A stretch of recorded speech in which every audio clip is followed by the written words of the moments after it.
Hello and welcome to an episode of Meyer Tech. Today we're going to go over my brand new build, which I built the other day with my friend Luke. There's going to be some footage of that right away. But first I wanted to go over the actual build, what components I used. To start off, this is a Corsair 460X RGB case. I chose it because it is absolutely stunningly beautiful, and it's quite a bit smaller than my old case, which is kind of nice in some cases. That motherboard in there is actually Gigabyte Aorus AX370 Gaming 5 motherboard, which was slightly cheaper than the K7 and basically the same minus a single overclocking feature, which I didn't care too much about. The processor is actually a Ryzen 5 1600X.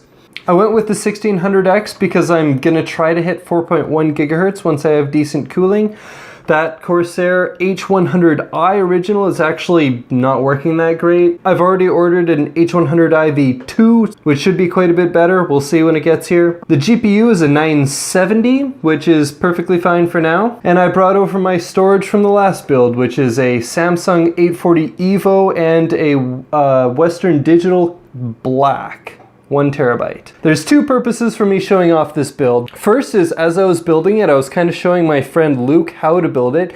He's actually going to get the leftover parts from my old build that weren't carried over here, and he's going to use those to build his new PC once all the parts are here. And the second reason to do this is just to show off my fantastic, I would call it upper mid-range gaming and editing rig. And without further ado, watch the build. Greetings! Today we are going to be building a computer, and I will be teaching my friend Luke, who is behind the camera currently, about how to build a computer, while also teaching about the components. There's going to be lots of cuts. Don't worry.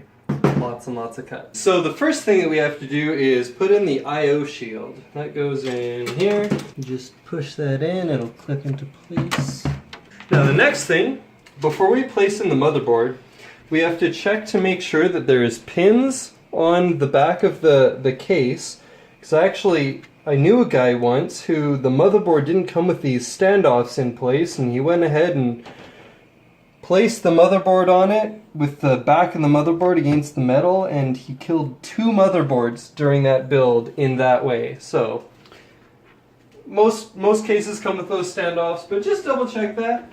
Now we have this super snazzy Gigabyte Aorus AX370 Gaming 5 motherboard that looks fantastic. That sounds almost as fancy as it looks. Yes. Actually, this fan here was put in by me. Everything's Corsair except for this, which is Cooler Master because it was cheap. But one of the trickier parts of this is getting the I/O lined up to those shields, which is actually a lot easier than it used to be. What's an I/O and why is it hooked up to shields? Well, what type of shields? Here, let's use this motherboard to help explain that. This is a motherboard. This is the I/O. So I/O stands for in and out. So most of this is video in, this is USB in and out, this is audio out. That's a PS2 port for really old keyboards. That's an HDMI port. And then this is a shield that goes over it like that. This is a very old style of shield. And that just fills in the gaps. How are we defining very old?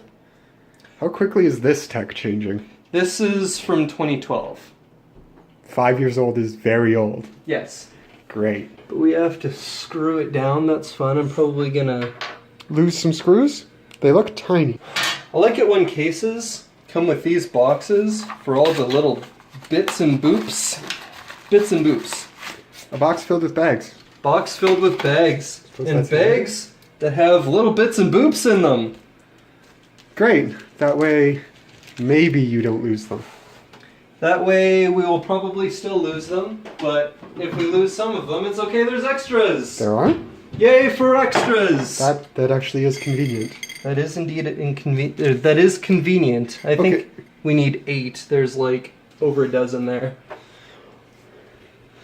Now, I've heard someone say never to use magnetic bits when installing motherboards or computer pieces in general, if you ever hear someone tell you that, don't be afraid to slap them. It's going to be really funny if you accidentally destroy this motherboard doing that. I'm assuming this has to do with the magnet not being strong enough to do absolutely anything to the circuitry. That is indeed the case. Turns out magnets aren't monumental engines of destruction. This may come as a surprise to some. What are you screwing that into? Are you screwing on the fan again? No, I'm screwing it into those standoffs that I pointed out at the beginning of this. Oh. So there's 9 of them in this case, but the one in the middle, so there's 3, 3, 3, but the one in the middle is just a little stick thing that centers the motherboard. Oh, I see them now. Yeah, and those are little the places to screw in. These do not need any kind of ridiculous pressure at all. Just sort of screw them until they're vaguely in any way sort of semi-tight and then stop. I like how the holes are a little bit marked with that silver. Yep. I'm guessing that's not a normal thing. That is a normal thing. Really? Even on this, my old, this is an Asus P8Z77VLX. Despite that box saying LK, this is actually a different model. But there's similar... Like this one? Mm-hmm. Those are actually for grounding, is what those do. Okay. I think. But their actual use isn't that important because everybody is going to be screwing these on. So whether or not they're mandatory for grounding isn't important because they're always going to be screwed on. Yep. The motherboard has been secured. That was easy. What's with all these extra wires? Are those all just fans? No, most of those in fact are not just fans. We will go through what all of the wires do individually as we go, kind of. This one in particular is actually USB 3. It's for the USB header on... It doesn't look like any USB I've ever seen. That goes to that. Okay, sure.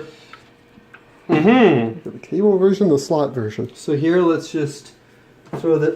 This comes with 2 USB headers, which is... not, I might say, entirely mandatory. Does that mean you can plug in 2 USB thingies? Yes, but most people never will. Why not? Because most cases only come with 1. But if you had a case that came with 4 separate USB 3 headers, then... Just in case I really need to transfer all that porn fast. Basically. See, another example is actually this case here has 4 USB headers here. But 2 of them are 3.0 and 2 of them are 2.0, right? Exactly. The 2.0s are black, right? No, yes, the 2.0s are black, the blue ones are 3. Great. So this case still only has one of those USB 3 things plus a USB 2 internal thing, which... those go down, those connect to those here. Those are USB 2, and then these are USB 3s.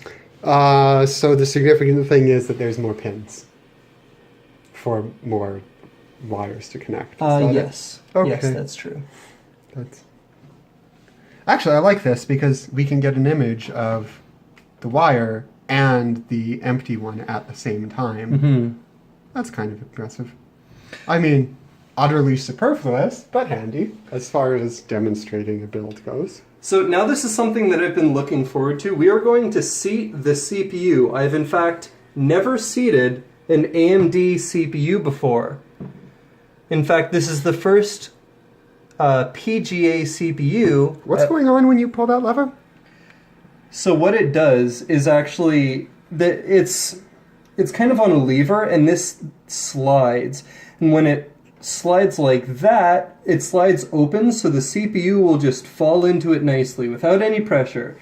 And then when I close that on the CPU, everything shifts, and then basically it will grab the pins of the CPU with friction, so the CPU doesn't fall out. Just friction. Did the other one have a massive clasp thingamadoodle? Yes. So this is PGA. That sounds way more secure. This is LGA. That one's PGA. So this is land grid array. And as I'm really bad at this. So those are pads, you see?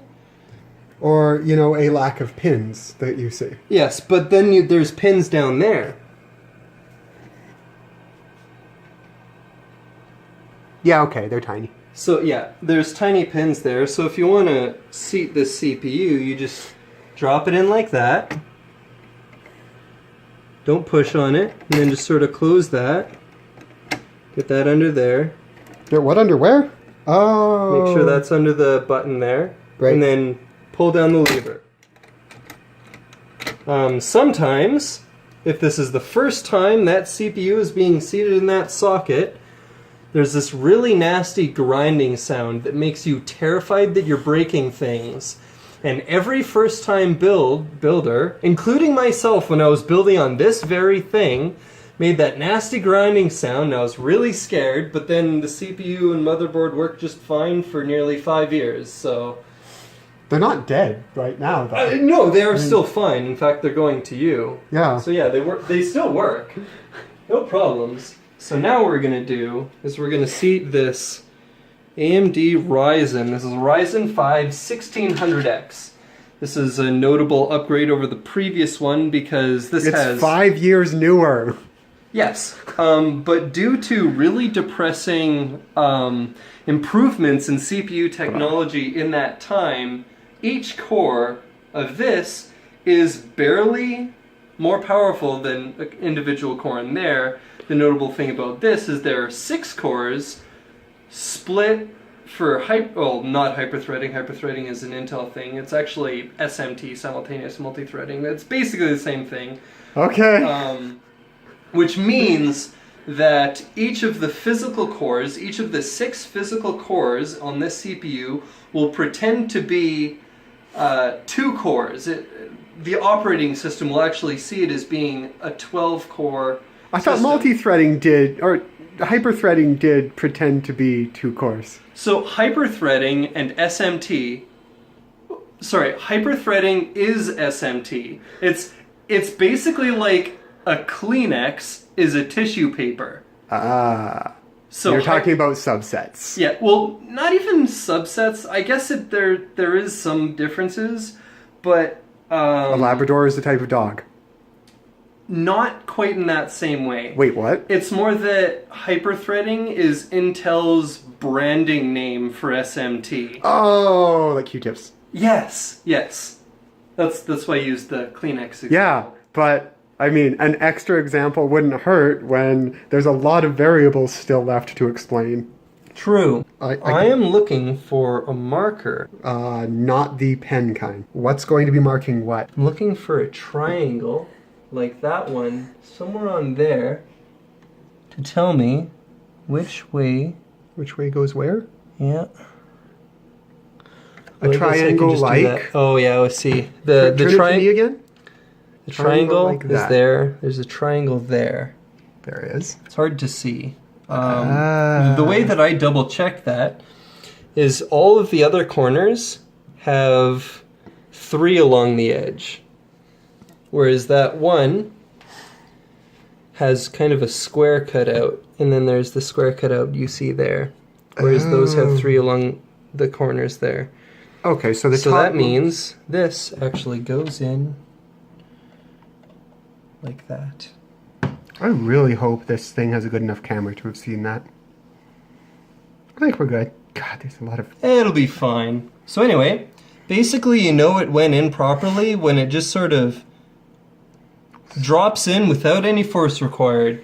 If you feel like you need to press it down, don't. You're going to bend pins and you're doing it wrong. Good to know. Now just push that lever down. There, the CPU is officially inserted. The next thing, we have RAM. That's what RAM looks like? This is what RAM looks like. They're just like little rulers. Yeah, actually, I'll show you your RAM, the RAM that you were getting. Not the viewer, but... Surprise! You get a car! So, yeah, so these are 4 sticks of 4 gigabytes each of HyperX Is by it important Kingston. that they're 4 different things of RAM? And those are 2 different things of RAM? So the reason I just have 2 and there's 4 here is because this is 4 times 4, whereas I have 2 times 8. So my sticks have higher capacity, but there's fewer of them. So there's actually the same capacity of RAM. When I built this computer 5 years ago, that amount of RAM was a little bit excessive. And now this same amount of RAM on this build is totally fine, but maybe I might want to upgrade in the future. Okay. The question is... So in 5 years you went from ahead of the game to at the back end. Yeah, kind of. Okay. So what I need to find out... God, computers move fast. ...is whether I should put them here or here. Because they'll be installed with a space between them, but I don't know if they go here or here. So what you do is you go to the motherboard manual here. Installing the memory on page 9. I feel like manuals are helpful. Manuals are very helpful. Oh, great. Oh, is that the one that... Yep, that taught you how to install the CPU, just like you were doing. Yep. Well, okay, at least I have books to go to if I forget this. Or don't feel like listening to the mellifluous sound of your voice. Well, thank you. So what are we looking for? Are we going to get in trouble for showing this text? Channel A is 2 and 4, channel B is 1 and 3. Oh yeah, there we go. 2 modules. I want to install in 2 and 1. Wait, what? I thought there was supposed to be one between them. That doesn't sound right. I thought it was going to be 1 and 3 or 2 and 4. Me too. They don't look labeled. DDR4. Dance Dance Revolution 4. Yes. Okay, awesome. So what you're saying is that we should get on top of this thing, start dancing. Socket AM4. Yes, that is what it is telling you. Oh, okay. This is, like, there's not much space on top of this table. Oh, at least I'm shorter than you are. Silent reading time at the Myers School of Computer Building is going to be edited out. Yes, it will. Oh, there we go. Haha! Found the diagram I was looking for. Yes. So I'm going to be installing it in 1. Wait, what? 1 and 2. So it actually, from the outside in, it goes 1, 3, 2, 4. Who decided that was reasons? Reasons. So it's actually... What happens if you have 3 sticks of RAM? These 2 are in one channel, and these 2 are in another channel. So I'm going to be installing them there and there. What happens if you have 3 sticks of RAM? Inadvisable, but possible. So to install the RAM is very easy to install. There's a notch there, and there's a notch there. If you're noticing that you're unable to press the RAM down, don't. Just quit pushing hard, and then flip it around. You're going to be installing it pins down. Yeah, okay, that makes sense. So if you're trying to install it like this, and you're finding it's not pushing down, then flip it around this way. Kind of like literally every USB ever. The most annoying part the Ryzen and of a PC build. The CPU and the RAM. Okay. How's this the most annoying?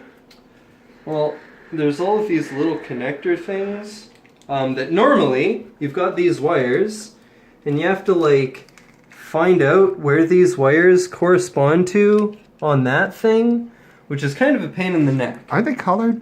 Isn't that helpful? Yeah, those aren't these colored. aren't colored. Are they numbered? Nope. They're named though. Wait. Named... Turn around. Reset? Yes, so that is the reset switch. How do I, like the physical reset button reset up here. SW, and those names correspond to certain... Yes.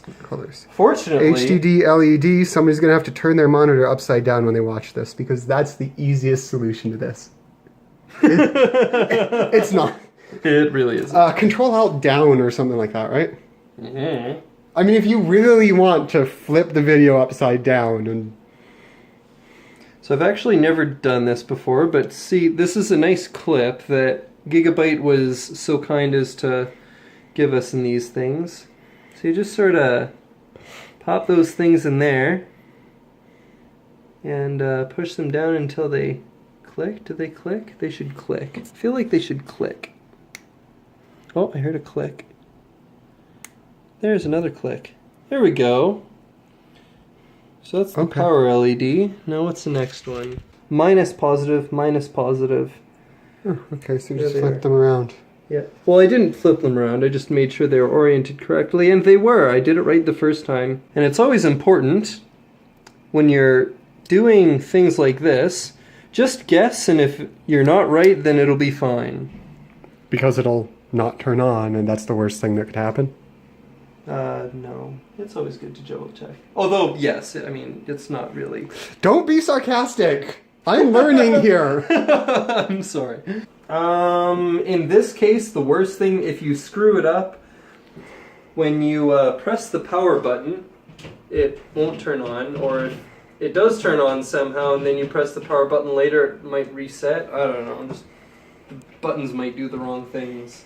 That would be amusing. By the way, cable management is something that PC enthusiasts will tell you is absolutely necessary, but it's actually quite proven that even if you have a big mess of cables in here, it will not negatively affect temperatures. That is a complete myth. So cable management is purely aesthetic. I had never even heard that myth. I probably would have laughed at it because it doesn't make sense. That's assuming the cables are on the other side of everything, which it looks like they are. They are, right? In this case they are. Oh. But it used to be that PCs didn't have this nice cable management thing. Oh. Oh geez, there's not a lot of space there, is there? Oh well. By the way, this case actually really blows for cable management. I knew that going in. It's very difficult, but it's very pretty. Let me just upgrade to a pretty case that is going to absolutely suck to build. Basically, yes. But it'll be real pretty. See, it's nice? going to be a black thing with a bunch glass, and then there's going to be this glass panel here. Glass to like see in because it's pretty. Yes, because that's what I've been doing this entire time, is lovingly caressing the motherboard with the camera. Yes. No! Whatever. Well, why else are you here? You made me! Oh yeah, I did. That is true. Cable management comes last. I'm sorry. There's lots of people who disagree with that. You can go to hell. That's rude. Is it?